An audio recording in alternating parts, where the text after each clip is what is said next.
દર્શક મિત્રો, અત્યારે આવી ગઈ છું વલસાડ નજીક ઓવાડા ગામ ખાતે અને મારી પાછળ જે તમે જોઈ રહ્યા છો ચીકુવાડી ને બધું છે, આ જ જગ્યા પર તારીખ 30 ડિસેમ્બરે જો વાત કરું તો અહીંયા જે પરિસ્થિતિ સર્જાઈ હતી, ઓવાડા ગામના લોકોને આજુબાજુના પણ 3 થી 4 ગામના લોકો ભેગા થયા હતા અને અધિકારીઓ સાથે પોલીસ કાફલો પણ અહીંયા આવ્યો હતો. મુદ્દો હતો ડમ્પિંગ સાઇટનો. જી હા, અહીંયા જે ડમ્પિંગ સાઇટ આવવાની છે એનો મુદ્દો હતો અને ગ્રામજનોનો સખત વિરોધ હતો અને સરકારી જગ્યામાં જે રીતના વૃક્ષો કપાયા હતા ત્યારે ખૂબ જ વિરોધ હતો ગ્રામજનોનો. પોલીસ કાફલો પણ અહીંયા હતો ત્યારે ફરી એકવાર આ મુદ્દો ઊભો થયો છે અને અનેક પ્રશ્નો આવી રહ્યા છે સામે. ત્યારે વાત કરીશું ગામના જે રહીશ છે અમરીશભાઈ સાથે. અમરીશભાઈ, જણાવશો કે જે રીતના વાત થઈ હતી અને 30 તારીખે અહીંયા અધિકારીની ટીમ આવી હતી, પોલીસ કાફલો પણ હતો, ગામના સૌ લોકો પણ હતા, આપના સરપંચ હતા, ડેપ્યુટી સરપંચ બધા જ હતા અહીંયા અને ત્યારબાદ તમે લોકો મુખ્યમંત્રીને મળવા પણ ગયા હતા. શું છે સમગ્ર ઘટનાક્રમ? મુખ્યમંત્રીને અમે 6 તારીખે મળવા ગયા હતા. જે આપણે ગામમાં હોબાળો થયો હતો કે જે ડમ્પિંગ સાઇટને લઈને જે પ્રોજેક્ટ આવવાનો છે તેનો અમારો સતત વિરોધ છે. તકલીફ અમને એટલી જ છે કે અમારું ગામમાં જે કુદરતી વાતાવરણ છે અને અમારું ગામ નગરપાલિકામાં આવતું પણ નથી બેન.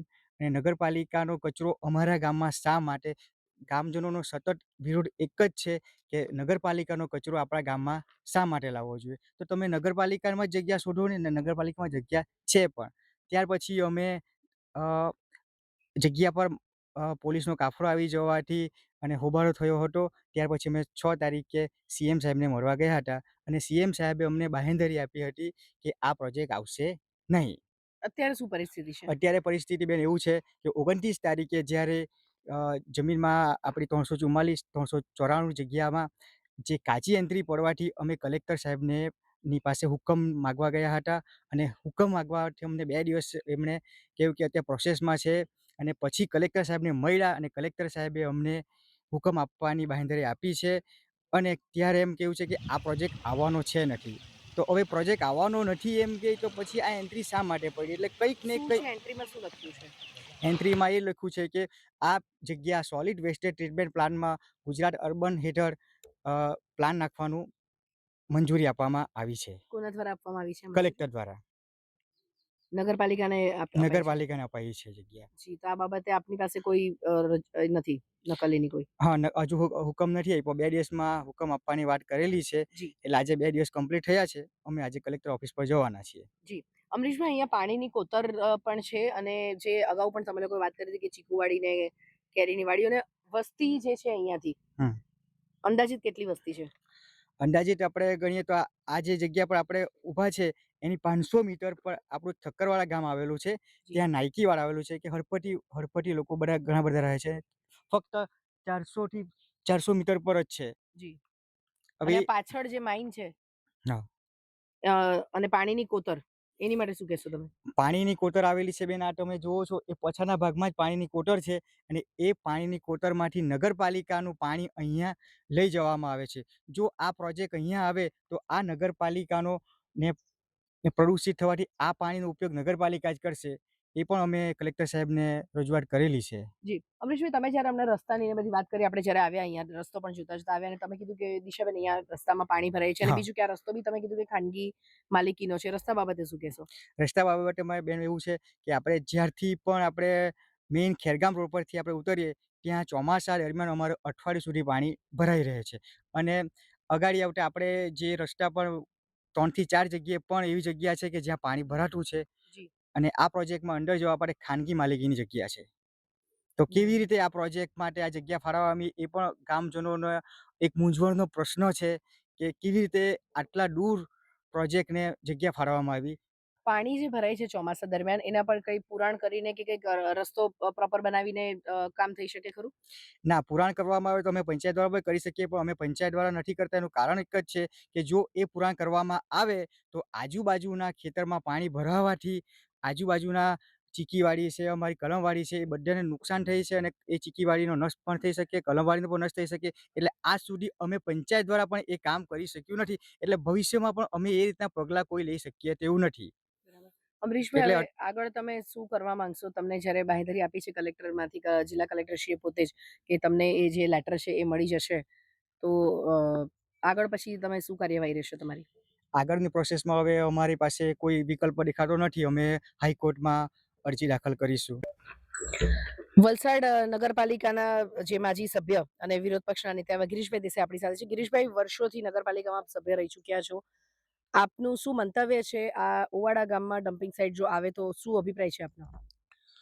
વલસાડ નગરપાલિકામાં હાલમાં જે ડમ્પિંગ સાઇટ પારડી સાંટોર પર છે, એ ડમ્પિંગ સાઇટ ઉપર છેલ્લા 3 વર્ષમાં અંદાજે 30 કરોડ રૂપિયાનો ખર્ચ કરવામાં આવેલો છે. અત્યારે 2024-25ની અંદર જ 8 કરોડ રૂપિયા ખર્ચીને દિવાલ અને શેડના કામો કરવામાં આવ્યા. અત્યારે હાલમાં 4 કરોડ રૂપિયાનું લેગેસી વેસ્ટ નિકાલ કરવાનો, જે 5 થી 7 મીટર ડાઉન જે કચરો છે બધો, તેનો નિકાલ કરવાનું અત્યારે કામ ચાલી રહ્યું છે. અને બીજું, અંદાજે 7 થી 8 કરોડ રૂપિયાનું ટેન્ડર સિવિલ અને મેકેનિક કામ માટે આ ડમ્પિંગ સાઇટ માટે અત્યારે કાઢવામાં આવેલું છે. આમ તમે જુઓ તો ખાલી અત્યારના જ સંજોગોમાં લગભગ 24 કરોડ રૂપિયાનું તો ટેન્ડર નીકળ્યા છે.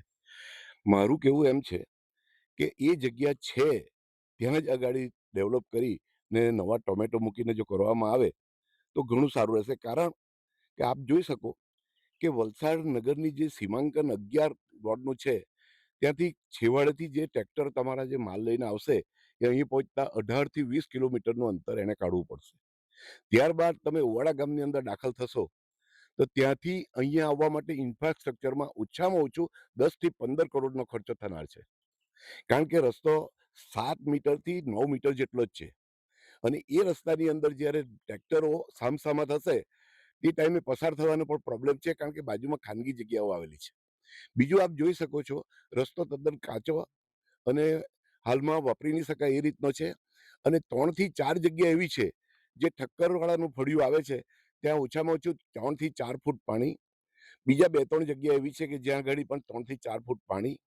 વરસાદી સિઝનમાં જ્યારે વરસાદ પડે છે ત્યારે સામાન્ય રીતે વર્ષમાં 3 થી 4 વખત એવો વરસાદ પડે છે કે 8-8 દિવસ સુધી આ રસ્તો બંધ રહે છે.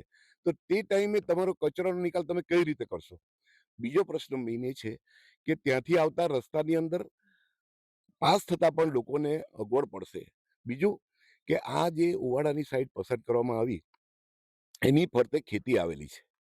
હવે કચરાનો તમે લેટેસ્ટમાં લેટેસ્ટ બી પ્લાન તમે બનાવો તો કચરાનો કે તાત્કાલિક નિકાલ નથી થવાનો, એનો ઢગ તો થવાનો જ છે. તો એ ઢગ થશે તો તેને લીધે ભૂંડને આ વિસ્તારની અંદર ભૂંડની વસ્તી વધારે છે. એ ભૂંડની એક વસ્તી વધશે, જેને લીધે ખેતીને નુકસાન થશે. ઉપરાંત ભૂંડને લીધે દીપડાઓ પણ અહીંયા વધારે આવશે. તે ઉપરાંત એની જગ્યાની બાજુમાં જ કોતર આવેલી છે. હવે એ કોતરનું પાણી સીધું ડેમ સાથે કનેક્ટ છે. તો આ જે કચરાનું વરસાદી પાણી જે ડેમ પાસે જશે, એને લીધે પાણી અશુદ્ધ થશે અને વલસાડના શહેરીજનો માટે પણ એ ભયજનક રહેશે. મારું માનવું એવું છે કે જ્યારે આ પ્રતિનિધિ મંડળ મુખ્યમંત્રી શ્રી, પછી શહેરી વિકાસના નાણામંત્રી શ્રી કનુભાઈ, પ્રભારી શ્રી નરેશભાઈ વગેરેને ધારાસભ્યશ્રી સાથે મળ્યા અને તેમણે સૂચના આપી, છતાં પણ આ સાઈડ ની અત્યારે એન્ટ્રી પાડવામાં આવી છે. મને એવું લાગે છે કે માનનીય કનુભાઈ આ જિલ્લાના બહુ જ એમને માટે સૌને માન છે, દરેકને માન છે. કારણ કે એમની કામ કરવાની પદ્ધતિ, તો એ પ્રજાના ટેક્સના પૈસા ખોટી રીતે ન વેડફાય એ ધ્યાનમાં લેશે. અને એમણે પોતે જ કહ્યું છે કે આ 18 કિલોમીટર કે 15 કિલોમીટર કે 18 કિલોમીટર સુધી લઈ જવાની જરૂર નથી. નગરપાલિકા એમ કહે છે કે શહેરની 5 કિલોમીટરની એરિયામાં આવતો અર્બન એરિયાનો કચરો અમે અહીંયા લઈ જવા માંગીએ છીએ. તો હું તમને એક વાત કરું કે ભવિષ્યમાં મહાનગરપાલિકા બનનાર છે, એવી કઈ વાત ચાલી રહી છે. તો 5 કિલોમીટરના સરાઉન્ડિંગના એરિયાની અંદર જ કોઈ જગ્યા પસંદ કરવામાં આવે, જો જરૂર જણાય તો. બાકી મને એવું લાગે છે કે હાલની ડમ્પિંગ સાઇટ જ પૂરતી છે કે જ્યાં નવા ટોમેટ મૂકવામાં આવે, નવી પદ્ધતિ ત્યાં અપનાવવામાં આવે. તો આ સાઇટ પસંદ કરવાની યોગ્ય નથી. બીજું ખાસ મારે ધ્યાન પર લેવાનું છે કે આપ જોઈ શકો છો કે આ ખેતીવાળો વિસ્તાર છે અને લોકોને એક બીક પેસી ગયેલી છે. આ વિસ્તારની અંદર આપ સામાન્ય રીતે જુએ તો કોઈ પણ સરકારે એવું નક્કી કરેલું છે કે ગામ સભા મહત્વની છે અને ગામ સભાને પ્રાયોરિટી આપવામાં આવે છે. તો આ ઓવાડા અને આજુબાજુના ગામોના જે લાગુ પડે છે તે બધી ગામ સભાએ આનો વિરોધ કર્યો છે. તો ગામ સભાની ઉપર તો કંઈ નથી. પરંતુ મને કંઈક એવું લાગી રહ્યું છે કે નગરપાલિકાએ જ્યારે આ જગ્યાની માંગણી કરેલી અને 4 સર્વે નંબરો આપેલા, તે સમયે વિરોધ ચાલુ હતો તે દરમિયાન નગરપાલિકાએ 31 લાખ રૂપિયા ભરેલા અને એના બેઝ ઉપર કદાચ કલેક્ટર કચેરીમાંથી આ જગ્યા ફાળવવામાં આવી હોય તો ગુજરાતની અંદર ઘણીવાર આવી જગ્યા ફાળવેલી છે પણ રદ બી કરવામાં આવેલી છે. બીજી બાજુ સરકાર એમ કહે છે કે હવે નગરપાલિકા કે જોઈતી આવી સંસ્થાઓ માટે સરકારી જગ્યામાં પૈસા ભરવાના રહેતા નથી. તો નગરપાલિકાને પૈસા પરત કરવામાં આવે અને નગરપાલિકા બીજી જગ્યાએ કાં તો આ જ જગ્યા જે છે ત્યાં જ ગાડી ડમ્પિંગ કરવામાં આવે તો એ વધુ યોગ્ય રહેશે અને સારું રહેશે. મને પૂરી ખાતરી છે કે મુખ્યમંત્રી એ એકવાર જે બોલે છે તે પાડે છે અને પ્રભારી અને શહેરી વિકાસ અને નાણામંત્રી પણ આ બાબતમાં ગામ લોકો અને ધારાસભ્ય સાથે સંમત છે. એટલે આ જગ્યા રદ થશે, થશે ને થશે જ અને પારડી સાંસોડની મૂળ જગ્યા ડેવલપ કરવામાં આવે એવી મારી સૂચન છે અને નમ્ર રજૂઆત પણ છે. વધુમાં આ વિસ્તાર છે ત્યાંની પ્રજા બહુ ભોળી અને સામાન્ય ખેતી ખેડૂતો છે. વધુ એક હકીકત એવી છે કે જ્યારે જમીનનો પ્રશ્ન આવે ત્યારે આ વિસ્તારની પ્રજા જનૂની પણ બની શકે છે.